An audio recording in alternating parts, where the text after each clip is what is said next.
A Vida Além da Sepultura, Ramatiz Atanagildo Exílio Mais.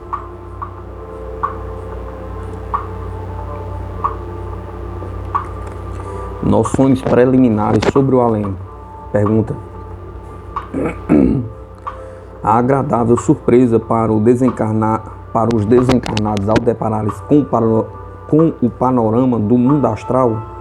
Atanagildo: usando de termos comuns para o vosso entendimento, posso dizer-vos que até as coisas mais insignificantes do mundo astral são motivos da mais agradável surpresa para os desencarnados que logram a aventura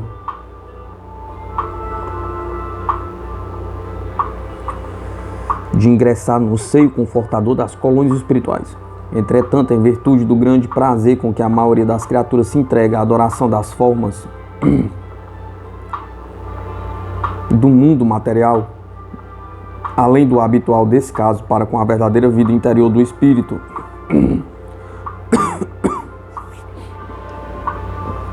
mesmo as mais virtuosas ainda se demoram em adaptar-se definitivamente ao cenário do plano astral. A existência física, embora seja de curta duração, é suficiente para fazer a alma olvidar a realidade de sua divina moradia espiritual. Pergunta: todos os desencarnados são tomados de surpresa no seu retorno ao além? Atanagildo: nem todos, porque essas surpresas variam entre si. Para aqueles que merecerem as esferas venturosas, porque levaram uma existência digna de abnegação ao próximo, elas se manifestam pelo aspecto das paisagens maravilhosas do astral superior. Há desencarnados, entretanto, que não revelam surpresa mesmo diante dos cenários mais belos do além, porque se trata de entidades evoluidíssimas que já cultuavam em seus espíritos valores próprios dos panoramas celestiais, mesmo quando ainda se achavam na Terra. Entretanto, quanto aos delinquentes do vosso mundo, de modo algum podeis imaginar quão terríveis e apavorantes são as cenas que os aguardam no astral inferior, onde os horripilantes quadros dantescos ultrapassam a tudo quanto possais imaginar de pavoroso no mundo terráqueo. Pergunta: essas diferenças da vida verificadas pelos recém-desencarnados distanciam-se completamente das nossas concepções na vida terrena? Atanagildo: as diferenças são bem notáveis quando avaliamos o mundo astral exclusivamente pelo seu panorama exterior, algo semelhante ao cenário terreno, ou então sob o nosso julgamento espiritual exclusivo. É preciso que não vos esqueçais de que estou dando a minha opinião, que pode não ser a mais exata e que se baseia na minha visão espiritual, através daquilo que me é simpático e que supõe ser o mais certo. Sem dúvida, haverá grande diferença nas descrições que vários indivíduos de certas profissões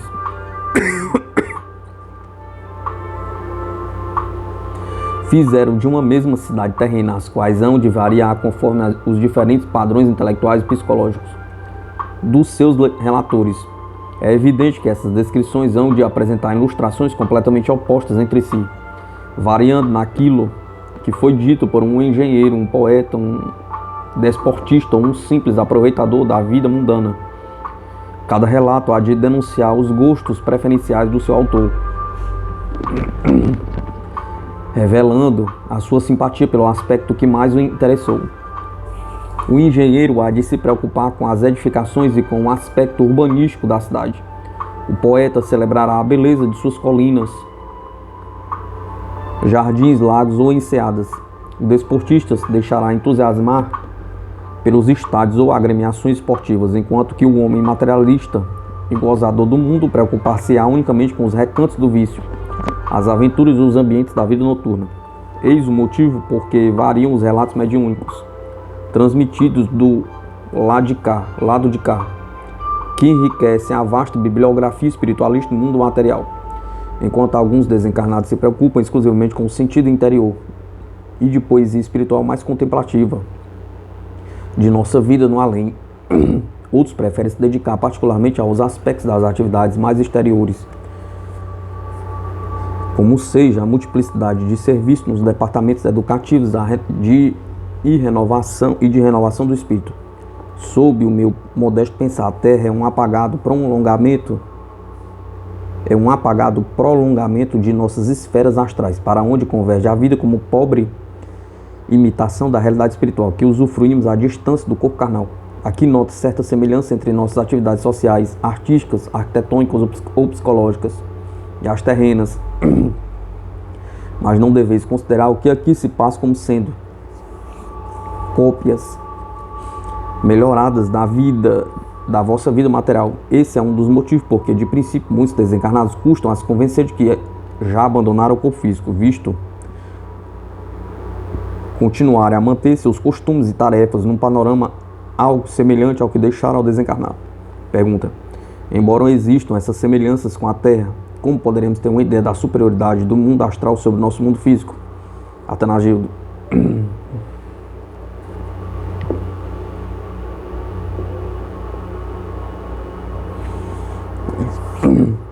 em confronto com a matéria que constitui o panorama do mundo terreno, a substância astral que compõe a vida em nossa esfera oferece sempre particularidades avançadas e bastante diferentes, quer quanto à sua aplicação e tratamento, quer quanto à sua mobilidade para a conservação das coisas.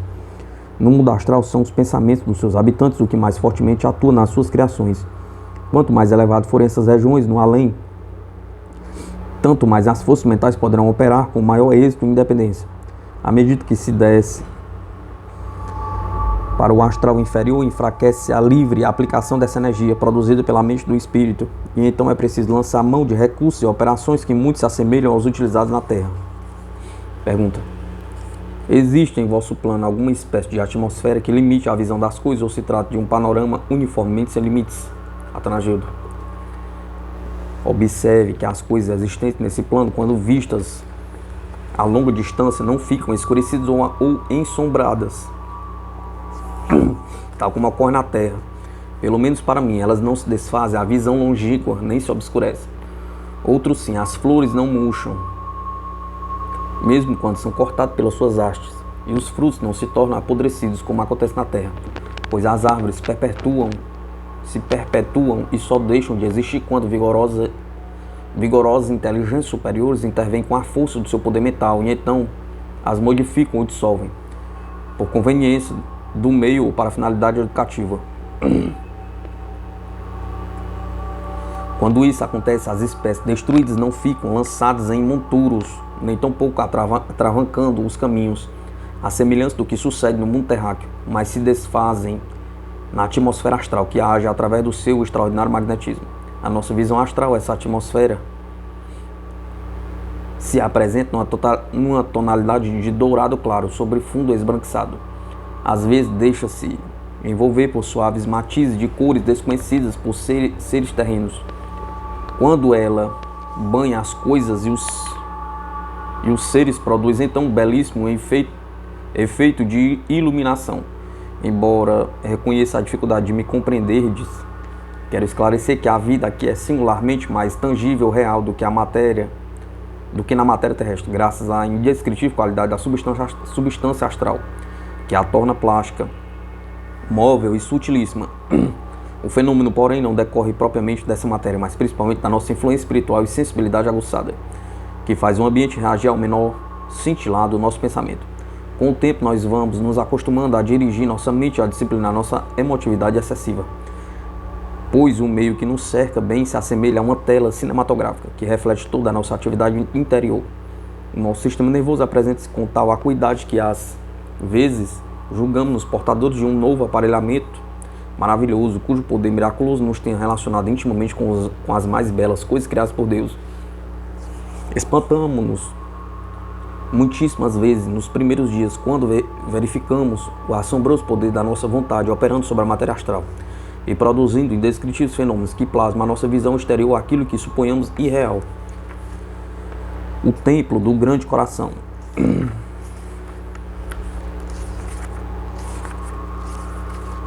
Pergunta: em diversas comunicações mediúnicas temos encontrado informação de que nas cidades astrais existem templos onde se consagra a divindade, porventura em ambientes tão espiritualizados como seja o da metrópole, que no descreveis, ainda se cogita de liturgias ou ofícios religiosos em lugar do elevado entendimento espiritual que já deve predominar entre os seus habitantes? Atanagildo.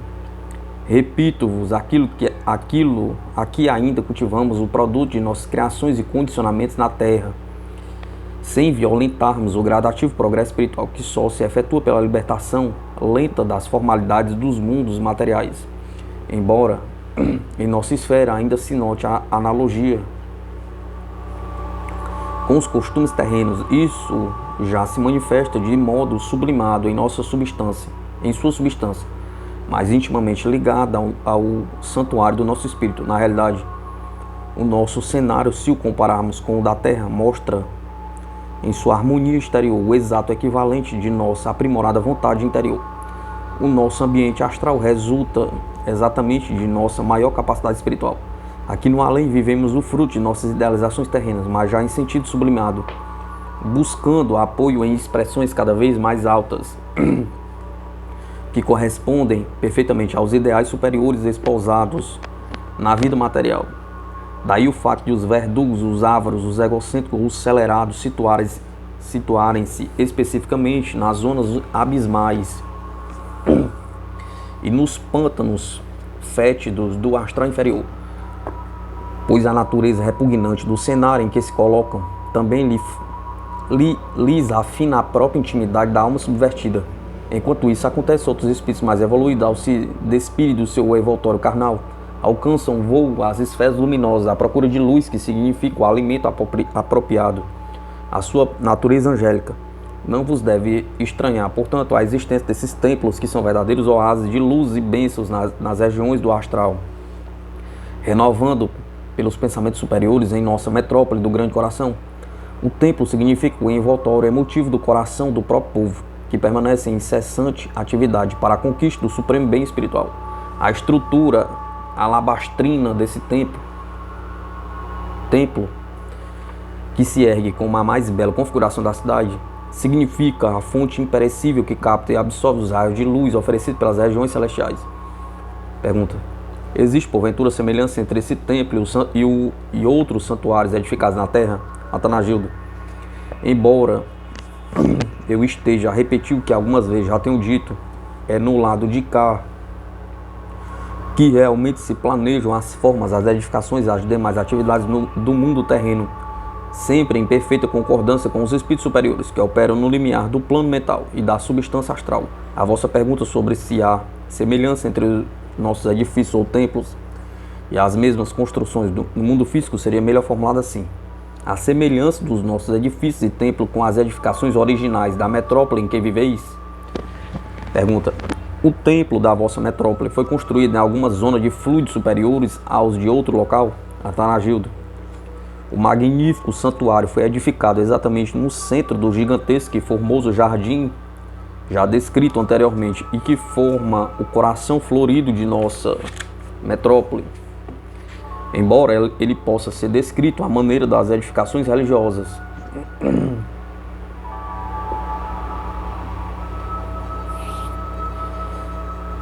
edificações religiosas terrenas, isso não quer dizer que se trate da construção absolutamente idêntica às formas e condições materiais, mesmo que o queiras comparar à mais bela catedral da terra.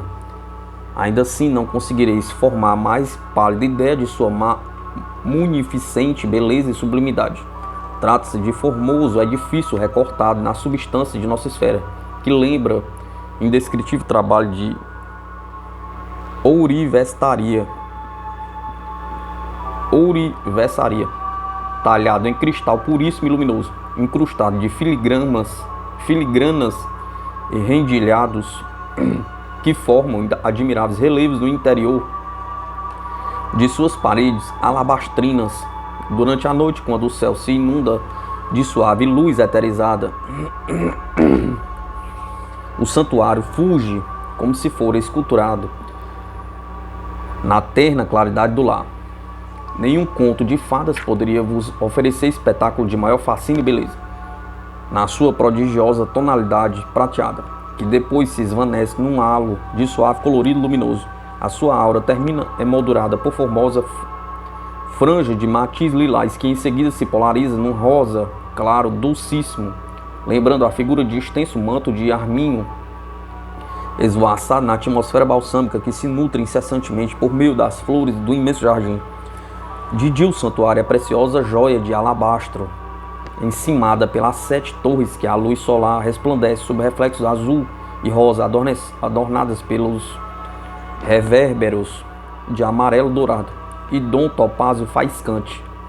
O templo descansa num seio de esplendoroso escrínio de vegetação verde brilhante, e que, na forma de um extenso cinturão aveludado, representa amoroso abraço em torno de toda a sua base.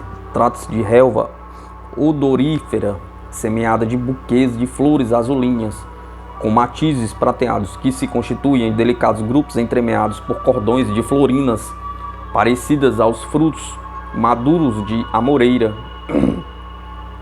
e que as enlaçam amorosamente como se fossem rubis, faiscando à luz do sol. Pergunta: podereis nos dar alguns outros detalhes desse templo, Atanagildo?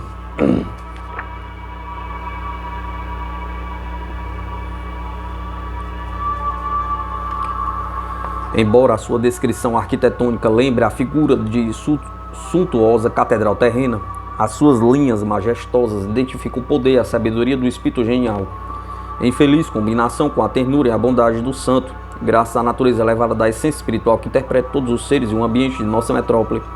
Esse templo, além de representar uma síntese de todas as expressões arquitetônicas da cidade, significa também a fonte principal da vida emotiva de seus habitantes. Ele vibra conosco e parece promover a combinação de todos os fluidos do ambiente com a aura de todos os seres, deixando-nos a impressão de misteriosa e divina generosidade espiritual. Sempre que observo o seu majestoso aspecto sidéreo, emergindo do seio da prodigiosa vegetação do parque central da metrópole, sinto que ali se fundem em terno amálgama os sentimentos de vários povos e raças que muito contribuíram para o aperfeiçoamento da vestimenta carnal do atual tipo brasileiro. Em toda a configuração do templo do Grande Coração há sempre um relevo, uma disposição estilística de um motivo aparente que identifica gostos, preferências e tradições emotivas de raças terrenas que ascenderam em ofertar o seu sangue para a formação etnológica da nação brasileira. Trata-se de um edifício extenso, agigantado, mas de um talho agudo e polido, envolto por inexprimível poesia, com aquela aparência augusta que se observa nos pinheiros seculares, e que lhes atenua o aspecto de força que, à primeira vista, sempre nos desperta a sua grandiosidade vegetal. É um santuário construído também em perfeita simetria com um gigantesco heptágono que limita o centro principal da metrópole.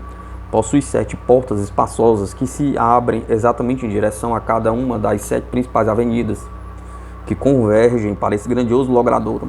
A sua cúpula de substância iridescente, formando um gigantesco arco de suave inclinação, apoia-se na extremidade das paredes altas e esguias, com vaga semelhança aos tetos portentosos das modernas gares ferroviárias da terra. No entanto, quero deixar claro, mais uma vez, que apesar do aspecto grandioso e da forma gigantesca desse templo, ele sempre nos desperta uma sensação de leveza e ternura, porque reflete o elevado psiquismo da própria coletividade da metrópole do Grande Coração. A estrada principal do templo é constituída por um magnífico portal recortado do velho estilo hindu, mas que entretanto não se degrada, sendo ladeado por diversos relevos cujo vigor e beleza logo traem a inspiração grega de algum novo Fidias desencarnado.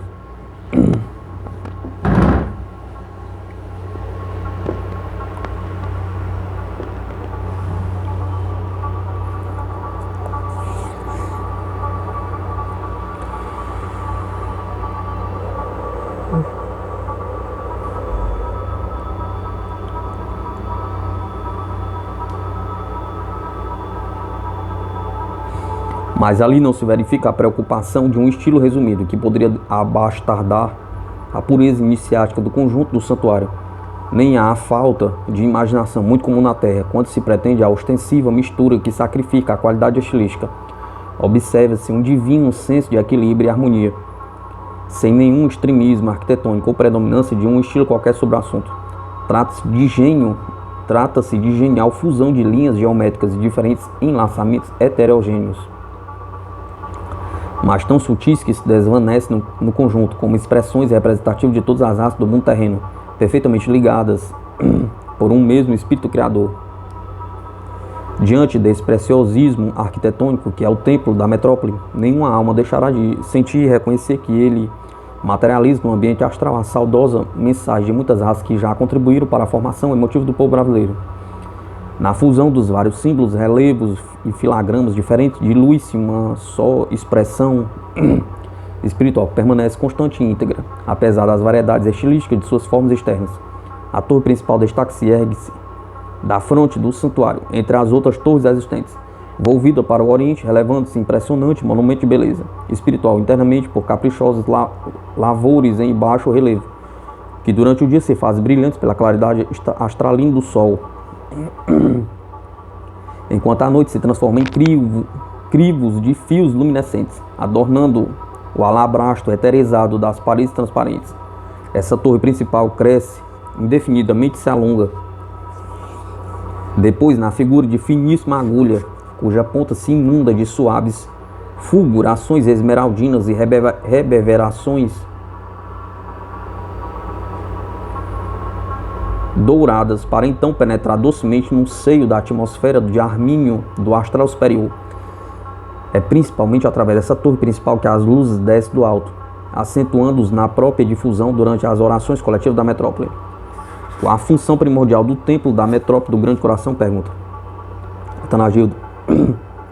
Ali se exerce o mais elevado labor espiritual em direção à vida superior e nos auxilia o contato com as almas angélicas, que trazem novas orientações e inspirações, inspira os administradores e os habitantes para, em conjunto, colaborarem na recuperação dos espíritos infelizes que ainda se debatem nos círculos infernais do astral inferior.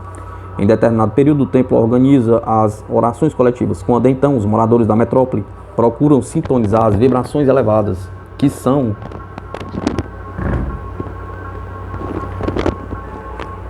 presididas pelos nossos mentores espirituais, em divina conexão com as cotas de energias angélicas, que descem das esferas superiores. Nessas noites festivas, as torres do santuário se transformam em fachos de luz fulgurante, quais antenas vivas, e absorvem as sublimes energias da divina oferta do Senhor dos Mundos.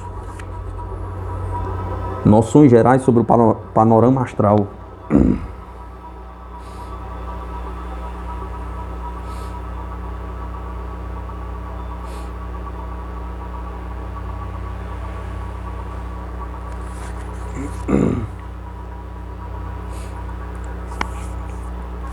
Pergunta.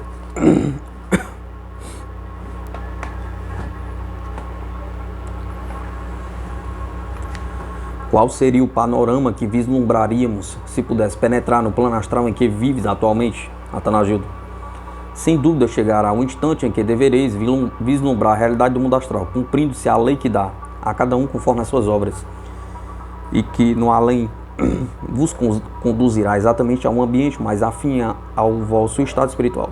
E como a morte do corpo físico não significa violento salto sobre vasto abismo, lançando o espírito em região completamente desconhecida e exótica, segundo o modo comum de pensar e sentir, descortinareis um panorama que vos recordará a própria terra, embora um pouco mais aperfeiçoada. A libertação da matéria dá-nos maior acuidade para o entendimento espiritual, sem que por isso se deva violentar a visão costumeira caldeada nas formas materiais. Aqui chegando, observareis de princípio a predominante luminosidade que existe nas coisas do mundo astral. Assim como sereis surpreendidos pelo acentuado desembaraço dos vossos próprios movimentos e pela agradável sensação de leveza interior.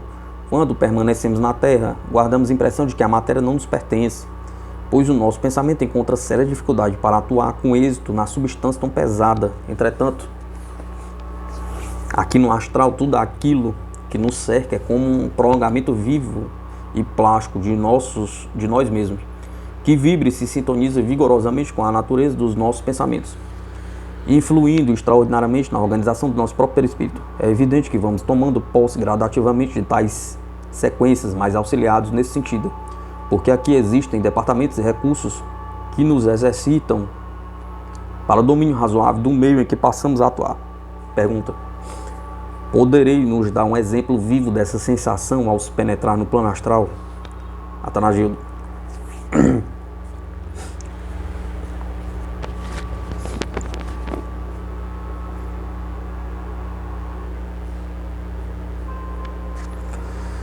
aqui o nosso ambiente parece se ofuscar ou se iluminar conforme o estado emotivo do nosso espírito e este se rejubila com a harmonia vibratória que possa manter habitualmente. O pensamento é assombroso potencial a intervir em todos os nossos mínimos gestos.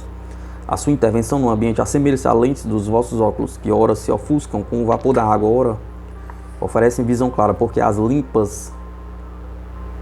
limpais imediatamente. O fato seguinte explica melhor o meu pensamento. Certa vez eu palestrava com um irmão na varana, fazendo alusão a certos espíritos que se entregavam demasiadamente às paixões desordenadas na terra. Quando de súbito certa melancolia me invadiu a alma, apesar de meus esforços para dominá-la. Para mim, todo o ambiente que me rodeava perdeu imediatamente a sua beleza costumeira e se envolveu num manto de tristeza. Imediatamente desapareceram-me o peculiar estado de leveza e a sensação da brisa suave que me dominava até aquele momento, para sentir-me atingido por um jato de fluidos constrangedores e incômodos, guardando a impressão de que eu havia sido atingido por água gelada e a roupa me tornada colada ao meu corpo. Logo descobri a causa daquele insólito. É que eu havia recordado a figura de Cidália, minha noiva, que ficava na crosta, entre pesares e soluços, a deixara-me tomar por isso de certa tristeza. Irmão na varana, capitão do meu pensamento aflitivo, advertiu-me a tempo, dizendo-me com tom afetivo: Atanagildo, evita baixar as tuas vibrações com evocações terrenas de saudosismo indesejável e portador de tristezas que abatem o espírito.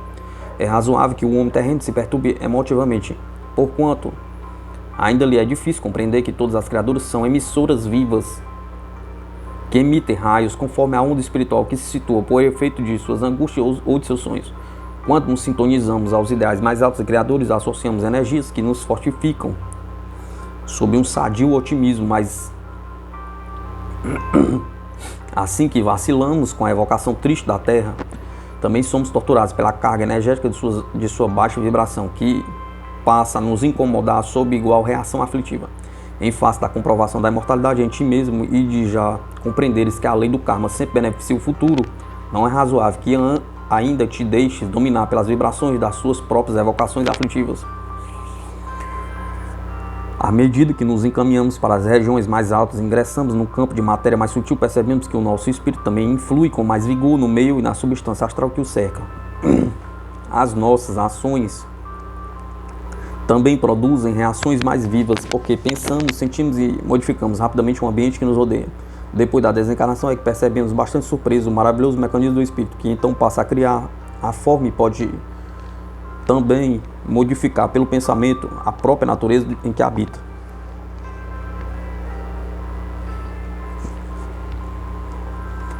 Em face dos argumentos apresentados pelo irmão na varanda, tratei de recompor-me e limpar as lentes dos meus óculos, verificando com espanto que o ambiente para mim retornara à sua primitiva expressão encantadora, e o meu perispírito novamente vibrava num enlevo de magnetismo sedativo.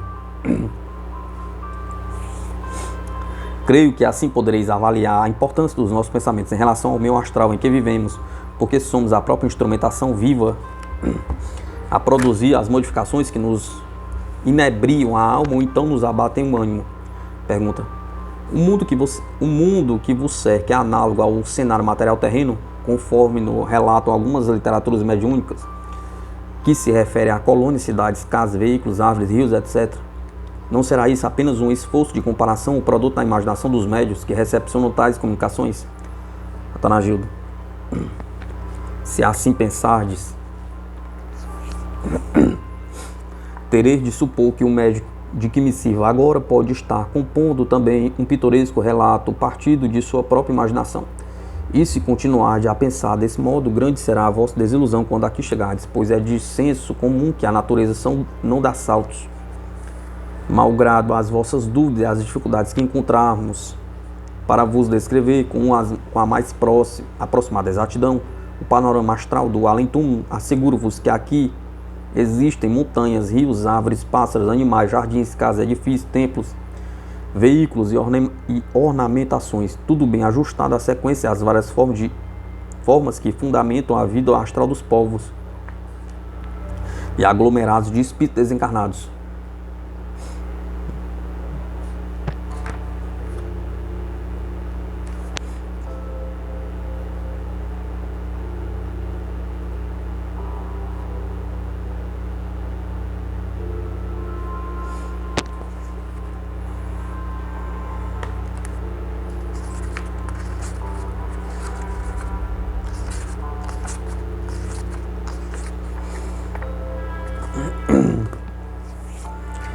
Pergunta: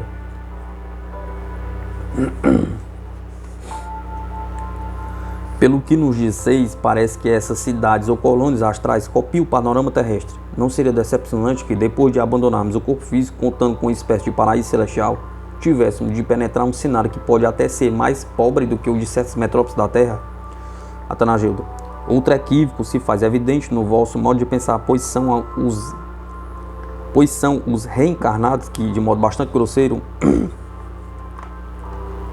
plagiam aquilo que existe no espaço. Aqui no mundo astral lidamos intimamente com as coisas, ideias ou projetos que podeis considerar como sendo as matrizes ou origens das acanhadas realizações que efetuais na matéria densa e pesada. Não é verdade que os vossos cientistas costumam afirmar que a matéria é energia condensada e que não existe propriamente a matéria rígida ou absoluta na forma de uma parte nuclear indefasável? Pergunta: então está claro que quanto mais livre se encontra essa energia tão poderosa que se acumula para constituir o mundo físico e que em verdade é a substância da origem das formas materiais.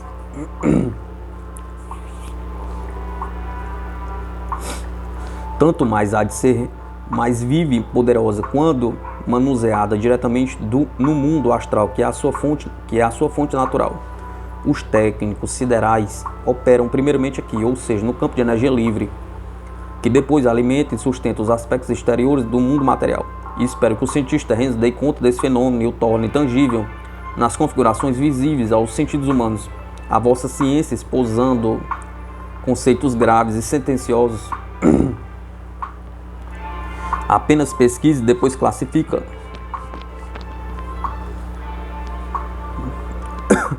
As contínuas descobertas que lhe atestam a ousada incursão no plano das energias livres. Na realidade, as configurações que surgem no panorama físico são eventos primeiramente pensados e experimentados aqui no mundo astral, por admiráveis gênios que atuam no imponderável,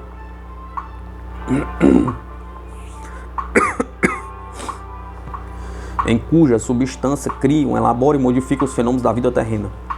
Quantas vezes são captados ao mesmo tempo por vários cérebros estudiosos na Terra os mesmos projetos elaborados aqui, ou que desceram dos planos mais altos e que então são materializados na crosta física pelos técnicos humanos.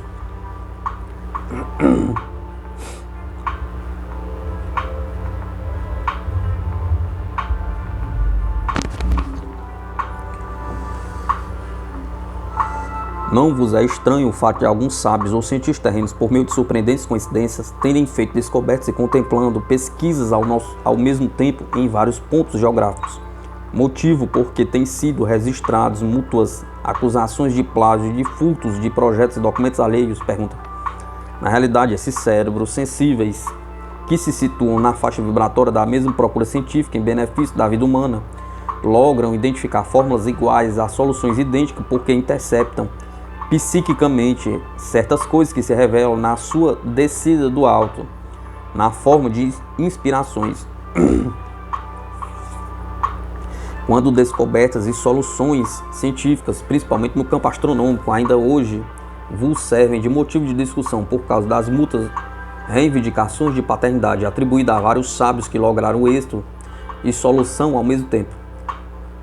É que do mundo causal descem para a terra as respectivas ideias que os sábios então aprendem conforme a sua capacidade técnica, o seu poder mental e a sua harmonia espiritual. Quantas vezes os artistas e os religiosos conseguem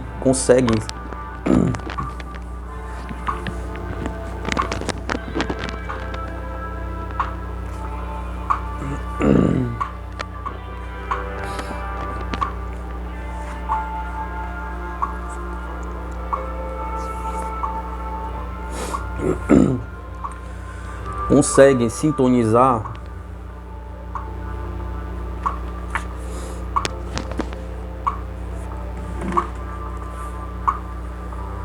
com essas faixas vibratórias tão sutis, gozando dos divinos êxtases, das inspirações que muitas vezes os arrebatam da terra. Isso posto, não penseis que o nosso mundo astral plagia a estrutura do vosso orbe físico. Este é para nós bastante imóvel e petrificado em sua vida lenta e rudimentar. Nós operamos na origem ou diretamente na ideia, enquanto a vossa humanidade opera na crosta, no exterior da casca, o que representa justamente a energia em sua última fase de degradação. Pergunta.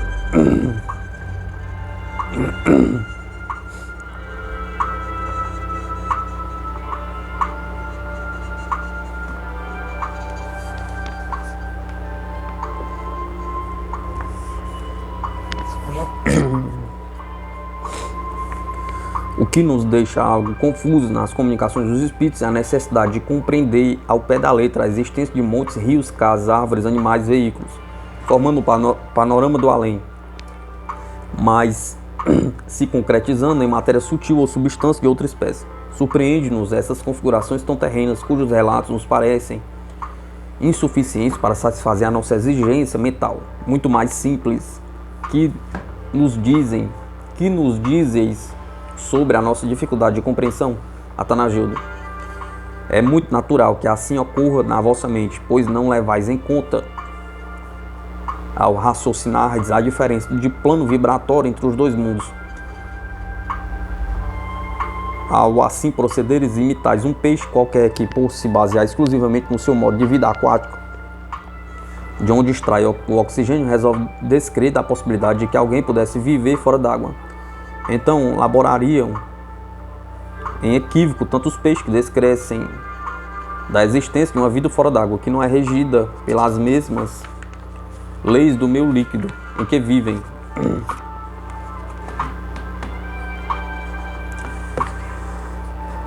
Quantos pássaros que imaginassem a vida no oceano baseados tão somente nas leis habituais do ar livre, no entanto, desde que se mudem as guelras dos peixes, lhes coloquem penas e asas, eles, logicamente, a voar na atmosfera.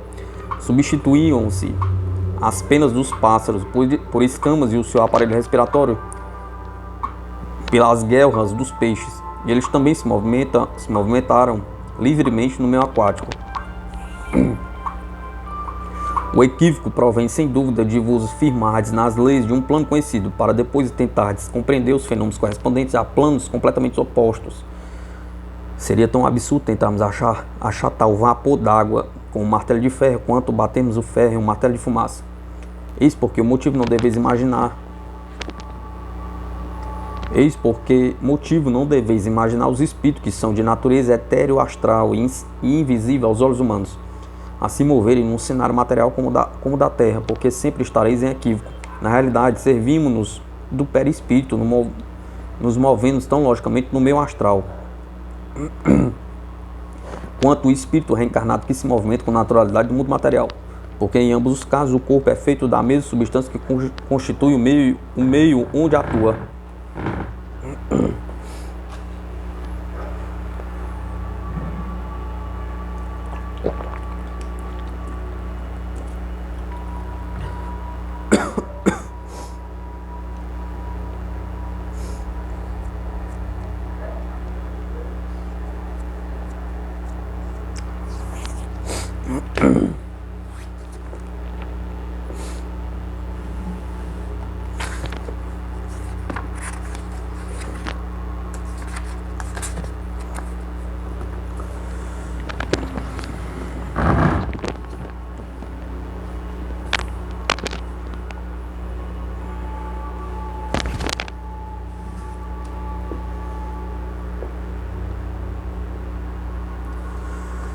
Pergunta: podereis nos oferecer ainda algum exemplo mais concreto para compreendermos assunto tão complexo? Atanagildo: raciocinai assim. Se um homem foi feito de fumaça, não poderia sentar-se numa cadeira de madeira. No entanto, sob a lei comum da reação igual entre as substâncias iguais, ele sentar-se-ia facilmente em outra cadeira que fosse construída de fumaça. Portanto, desde que o solo e as coisas, os seres e tudo o que constitui o nosso mundo são feitos da mesma substância, a sua vida de relações também decorre tão logicamente como decorre a vida na Terra. E convém saibais que a vida astral é muito mais intensa e dinâmica do que a terrena.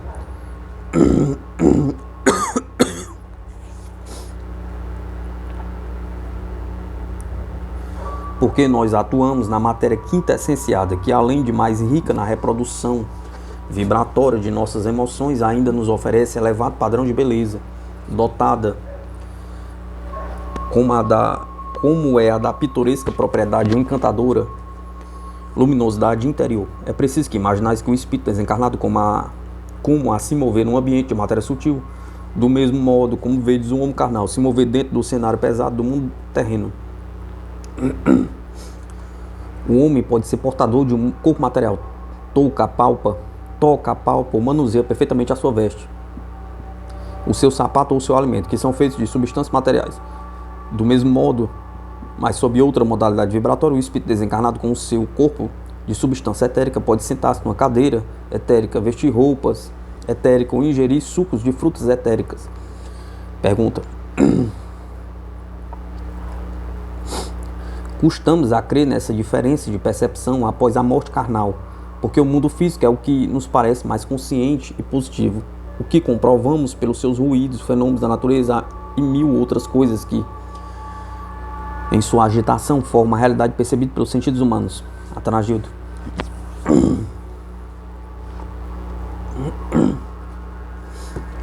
depois de desencarnados, nós atuamos pelo perispírito, que é o nosso verdadeiro organismo, que tanto pré-existe ao nascimento como sobrevive após a morte do corpo físico.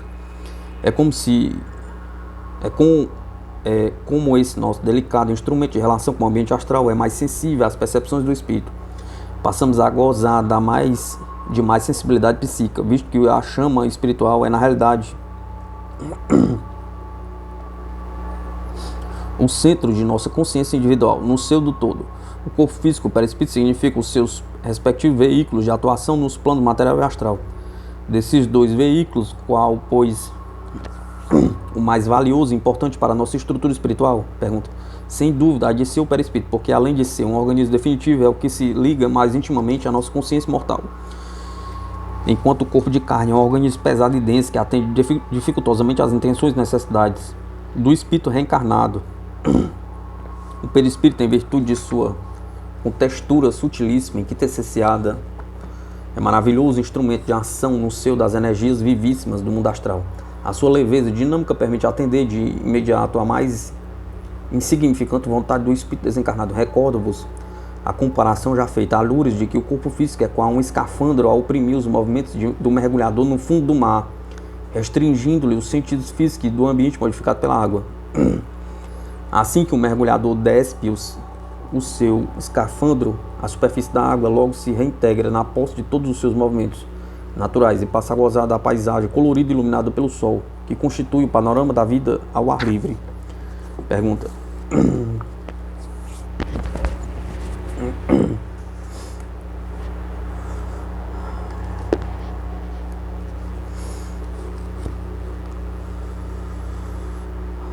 nós que estamos condicionados ao mundo terreno, que nos parece ser a realidade sólida e positiva da vida, sentimos grande dificuldade em conceber um outro ambiente que, possuindo moradias e as mesmas formas terráqueas, possa, no entanto, ser habitado por espíritos desprovidos do corpo carnal. Que nos dizeis sobre isso, Atanagildo?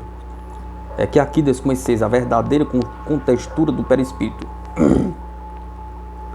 que é o veículo mais avançado da alma, cuja grandiosa potencial não só sobrevive à destruição do corpo carnal, como ainda se revigora continuamente, a fim de servir às futuras reencarnações. Ele é o instrumento para que o espírito possa descer novamente à terra e aí viver tanto tempo quanto seja da resistência do corpo físico.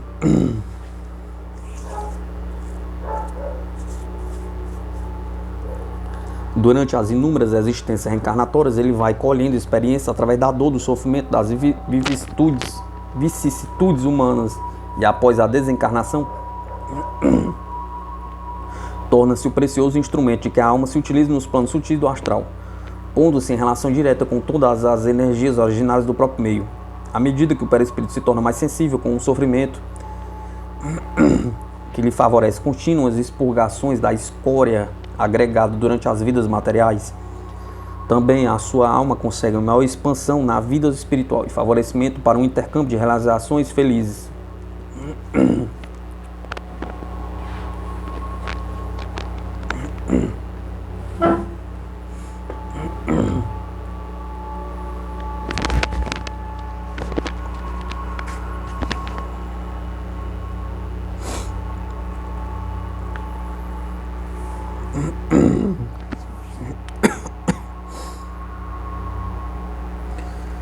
Só depois de desencarnados é que compreendemos a ilusória realidade da existência carnal, ao compará-lo com a vida de sensações maravilhosas e positivas que podemos gozar depois da morte física, graças à cooperação do perispírito sobrevivente.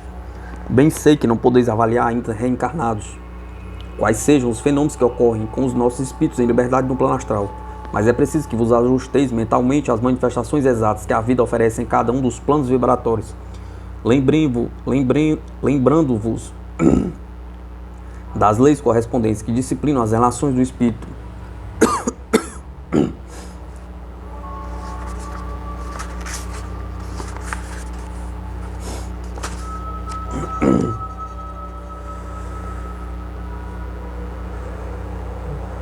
Conforme o meio em que eles atuam, em que elas atuam. Se conjeturardes a vida que se manifesta no seio das águas, como régida pelas mesmas leis que rege a vida ao ar livre, ou considerardes a vida no mundo astral como regida pelas mesmas leis que regem o mundo material, é claro que em quaisquer dos casos, sempre havereis de vos encontrar em confusão. Pergunta.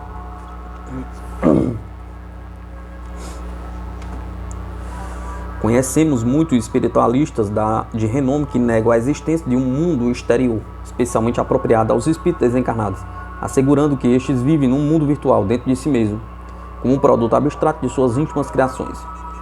Dizem mais que o céu e o inferno são exclusivamente patenteados na intimidade de cada ser, não constituindo uma infelicidade que possa ter relação com fenômenos de um ambiente externo. Que nos podeis esclarecer a esse respeito, Atanagildo?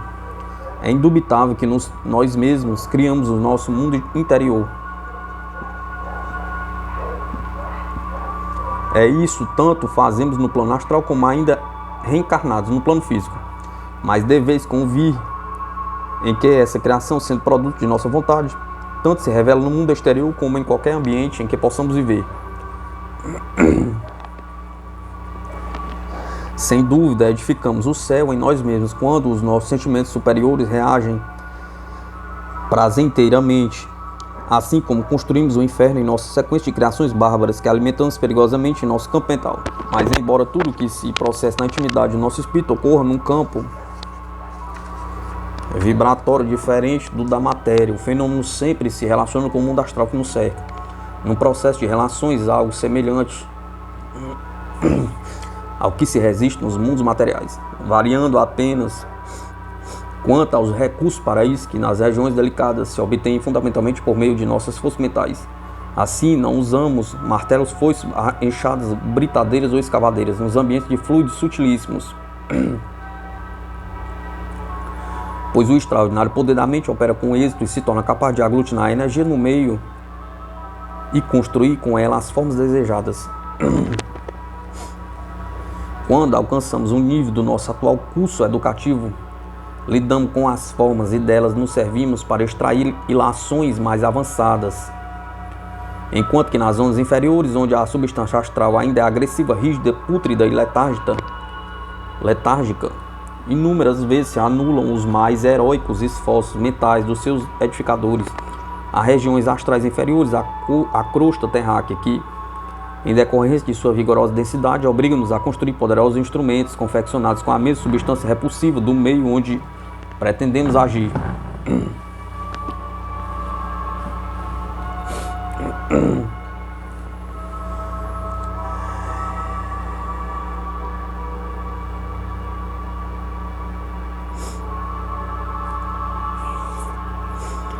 Então, os nossos esforços centuplicam-se exaustivamente, ultrapassando as aflições e a fadiga dos rudes operários que, no mundo terreno, operam no interior das minas de chumbo e se sufocam pelos gases opressivos. Se nós vivêssemos uma vida de exclusiva abstração mental, se nos apoiarmos em contornos exteriores que nos servissem de sustentação pessoal, então os nossos queridos entes desencarnados também não passariam de imagens virtuais ou falsas criações, para serem apenas mentalizadas por nós. No amoroso colóquio íntimo de nossas almas com elas.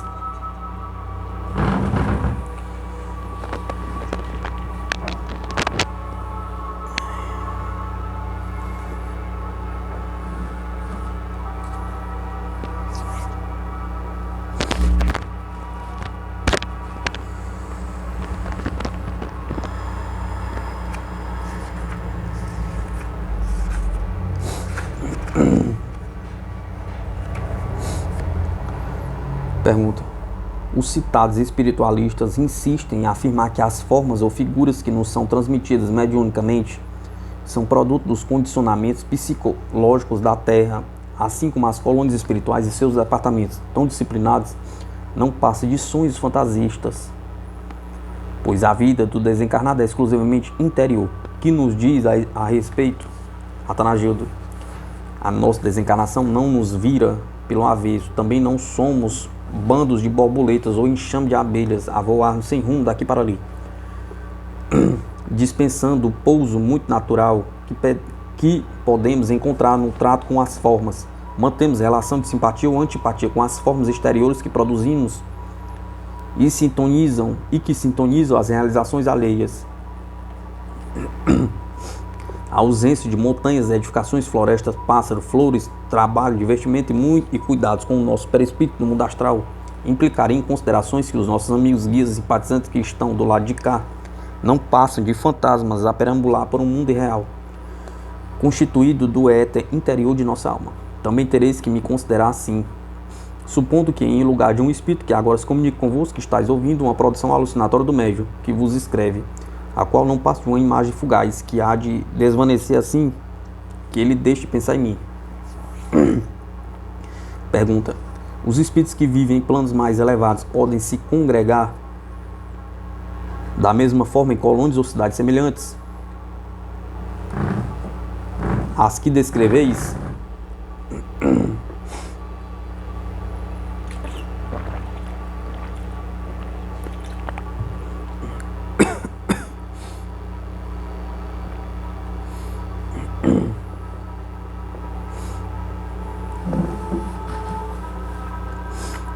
Atanagildo: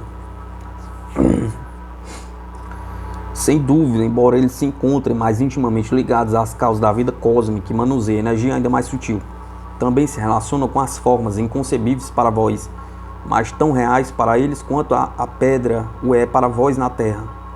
As nossas metrópoles vos parecem fantasias e ainda vos opondes dúvida de suas configurações. Entretanto, os espíritos mais elevados, quando nos visitam, queixam-se de que ainda estamos demasiadamente materializados e por isso eles sofrem a opressividade do nosso meio astral.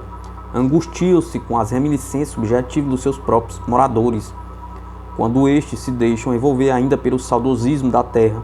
No entanto, os nossos agrupamentos são mais sensatos e mais dinâmicos que as comunidades terrenas, porque não estamos sujeitos a incessantes destruições causada pelas catástrofes produzidas pelos elementos físicos. E além disso, nos distanciamos muitíssimo do espírito belicoso das guerras fratricidas. Em lugar de nos encontrarmos no mundo virtual, sem relações exteriores, atuamos exatamente nas causas da vossa vida material. Essa, na verdade, é bastante ilusória, porque se segundo tudo aí se transforma e envelhece, modificando-se, perdendo a sua razão de existir, cada coletividade espiritual que se intercala entre a Terra e as regiões superiores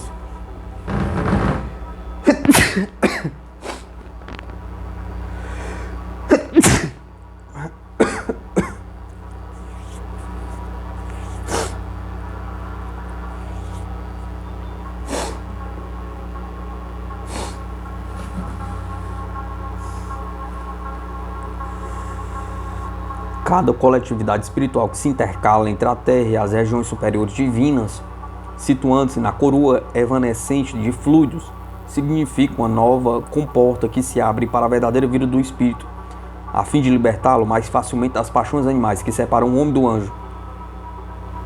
Pergunta: do vosso modo de vida astral, há algum metabolismo que garanta a vida do perispírito no meio em que se encontra? A semelhança do que acontece conosco, cuja vida é sustentada pelo ar atmosférico por intermédio dos nossos pulmões? Atanagildo: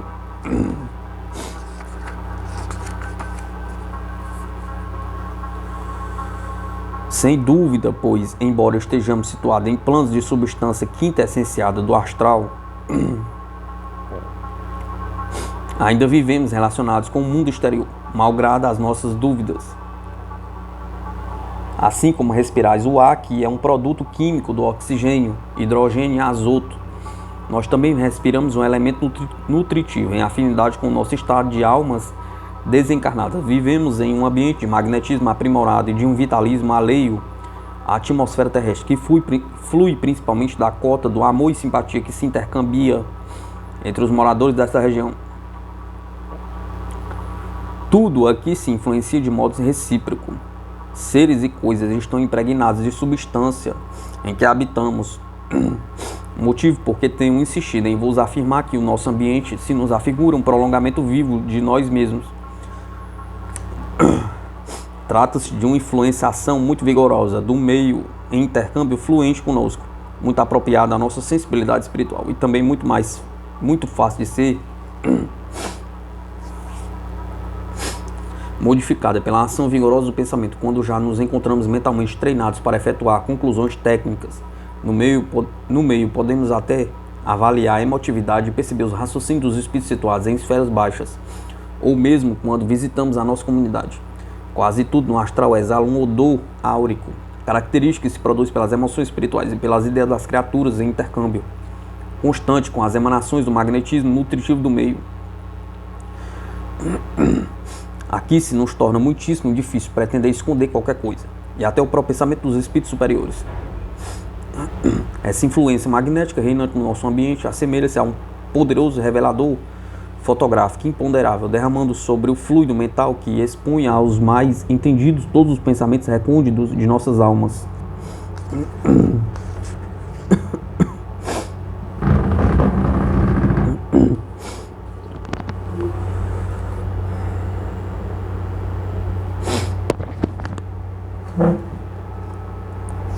Pergunta: poderei nos dar algum exemplo terreno a fim de que pudéssemos melhor compreender a natureza da influência que mencionaste?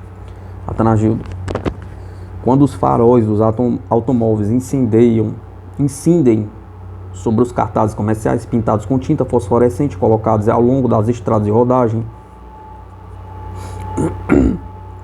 a sua luz atua vigorosamente nessa espécie de tinta e a torna logo luminosa durante algum tempo.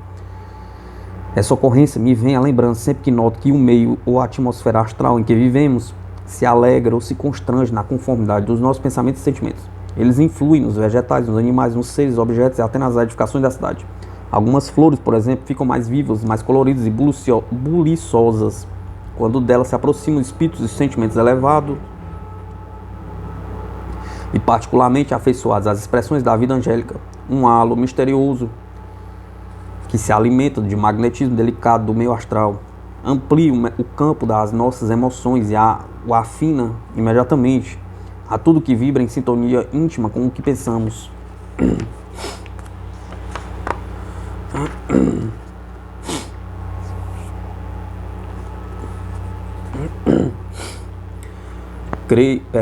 Creio que se justificam as nossas dificuldades para avaliarmos o panorama do além, pois estamos habituados à visão exterior que nos proporcionam no mundo material os olhos da carne. Daí parecer-nos impossível conceber uma ideia desse plano etéreo astral, na falta de olhos que nos permitem contemplar o que se passa em outros planos da vida, não é verdade, Atanagildo?